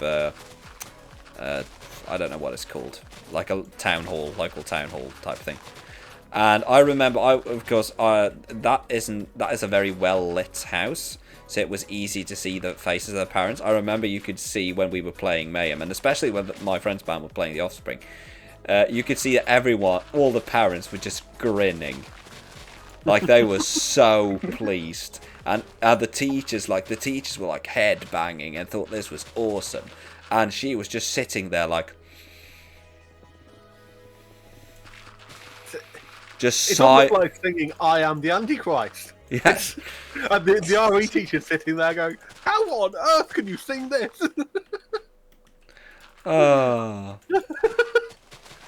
There was one worse case, actually, at another thing we did, but I can't retell that story without turning on the mature content filter. That's fair. But let's just say that I can't remember if it was The Offspring or Bloodhound Gang who had a hidden track on one of their albums about a dog. An acoustic song, and one of my friends who did like this sort of troubadour stuff, like just him and a guitar, he would always do... He was really good. He was also the lead singer of our band.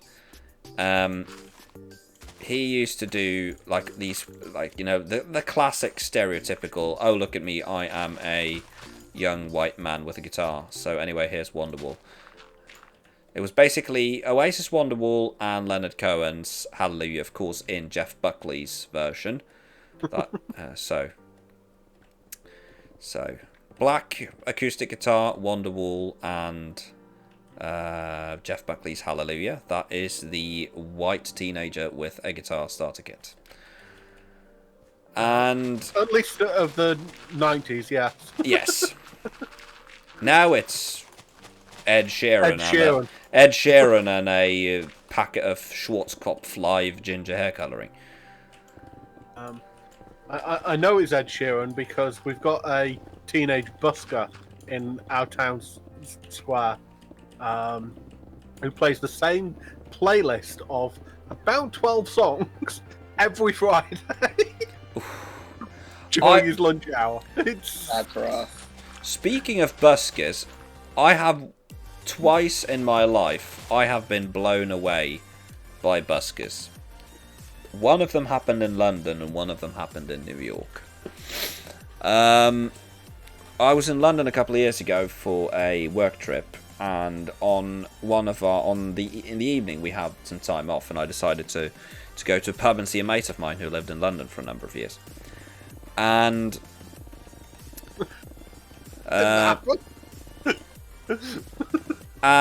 basically, as we were heading to his sort of favourite pub, I was standing at a what's it called, crossing, Yeah. and I could sort of hear faint guitar tones that I recognised immediately, and I just immediately like, no, I'm gonna go over there. And I walked over, and on the corner of, I think it was Oxford Circus, Oxford Street, something like that, there was a guy playing with perfect tone and absolutely nailing every single note. Shine on You, Crazy Diamond. Oh, nice. And it was beautiful. There was like everyone was just stopping. It was just mesmerizing. And I stopped there, and my friend started sending me messages like, "Dude, you were 2 minutes away 5 minutes ago. Where the hell are you?" And I just sent him life. And I sent him a short video on Messenger what I was witnessing, and within 2 minutes he was standing next to me listening to it. He basically gave his mate the bear he was holding and just ran down the street because he might be as big a fan of Pink Floyd as me. Yeah. And the other one was in New York, in Battery Park. It was 42 degrees. I remember this day. I can remember this day vividly. It was May 17th, Norwegian Constitution Day, and we were in New York. We were in Battery Park. It was a beautiful, beautiful day, but it was ridiculously hot. We had been on one of those sort of hop-on, hop-off bus rides. And we decided when we got to Battery Park, let's hop off here, have some lemonade, and just sit in the shade for a bit. And there was a guy with a piano, you know, the sort of portable electric piano, and his friend on saxophone, playing, again, what I would dare call a near-perfect version of Billy Joel's New York State of Mind. Complete with the saxophone solo. Nice. It was hauntingly beautiful. If there is one artist I would actually really love to see live, it is Billy Joel. Yeah.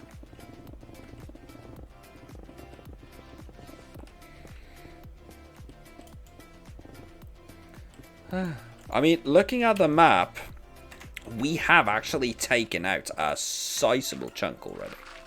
I reckon we've done about an eighth. Which is not bad. No, that is really not bad given the size of this thing. Right off. Thank you very, very much for the follow. Also, I just realised M redeemed AMA 48 minutes ago. Sorry, M. What was your question? You might have already asked the question, and I just don't know. But you see, my memory isn't what it used to be.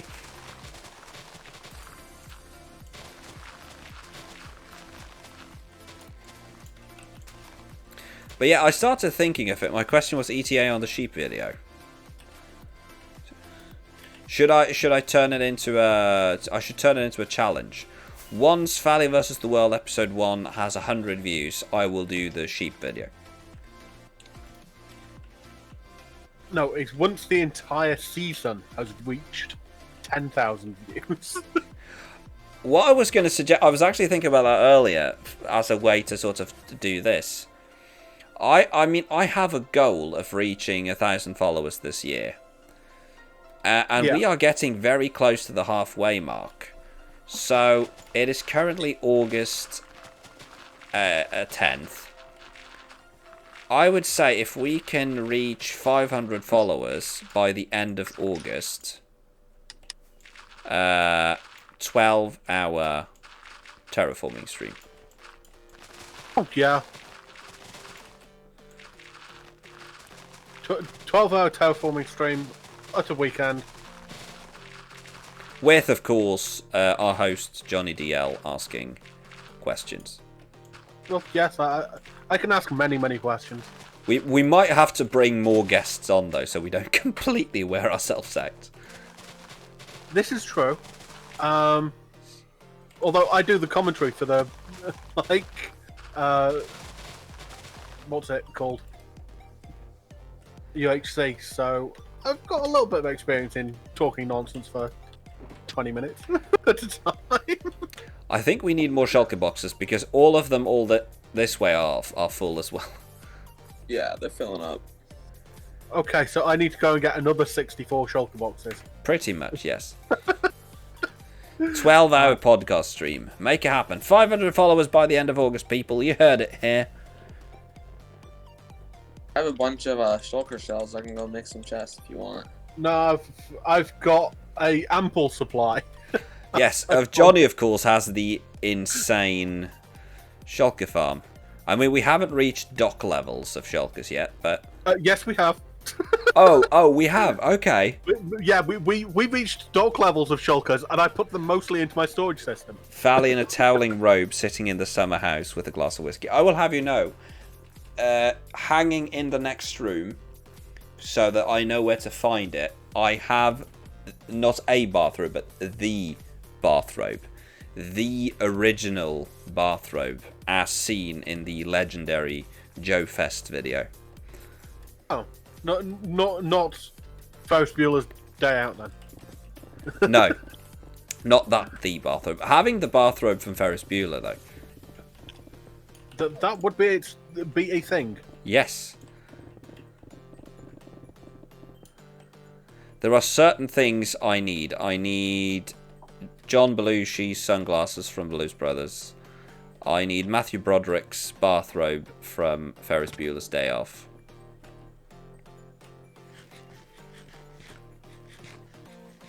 I've run out of things I need. Too bad we can't have another... The towel from H2G2. The original towel. Yes. Destruction will commence in 5 minutes. But yeah, this is a pretty sizable chunk, but looking at the time, I think we need to start wrapping this up. But we can, of course, continue this. And I mean, I have a stream this Friday that I haven't really sort of landed on. So if people are available, we can continue this on Friday. With terraforming and just do this as a project. Because given that I have a lot of work stuff that I also need to prepare, it would be very nice if I sort of have if the Friday stream isn't something that requires a massive amount of preparation and things. But okay, so SitRep, what we need to do for Friday then is get a bunch of shulker boxes, maybe empty the ones we have. And... just double check that chest behind you. Okay. Okay, we have enough. We have enough. Let me craft some more shulker boxes here.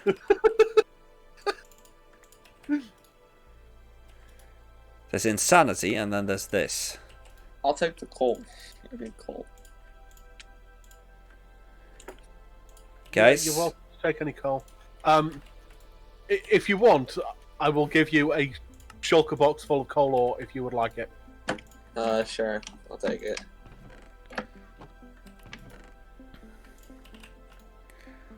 Okay, well, we're gonna have more than enough shulker boxes. Maybe. Maybe.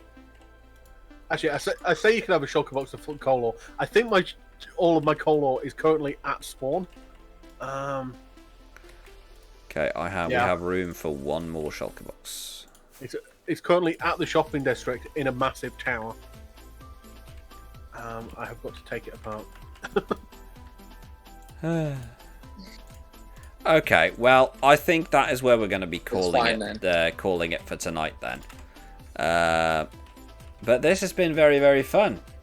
So thank you very, very much, Johnny and Red Pickle, for helping out with the terraforming and everything.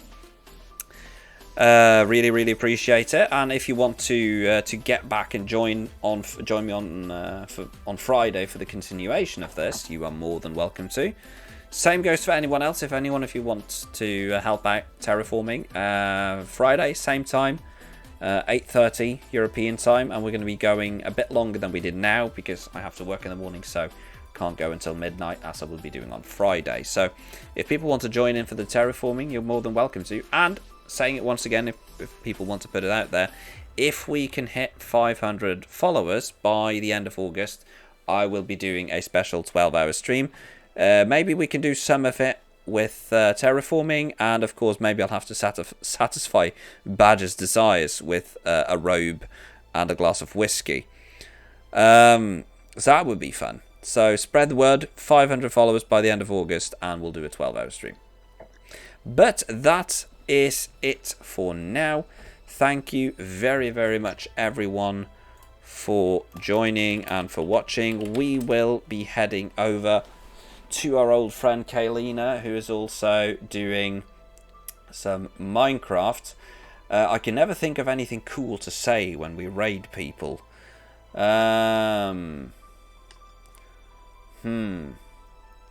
I want to continue with firing shots? Yes, I want. So what we're going to do, we're going to head over to Kay's, and I want you to put in chat, Fally raid. Fally is better than Vin at parkour. What a total lie. Hey, we have videographic evidence. Fally raid. Fally's better than Vin at parkour. Give my love to Kay, and I will see you all on Friday. Until then, take care and have an amazing evening.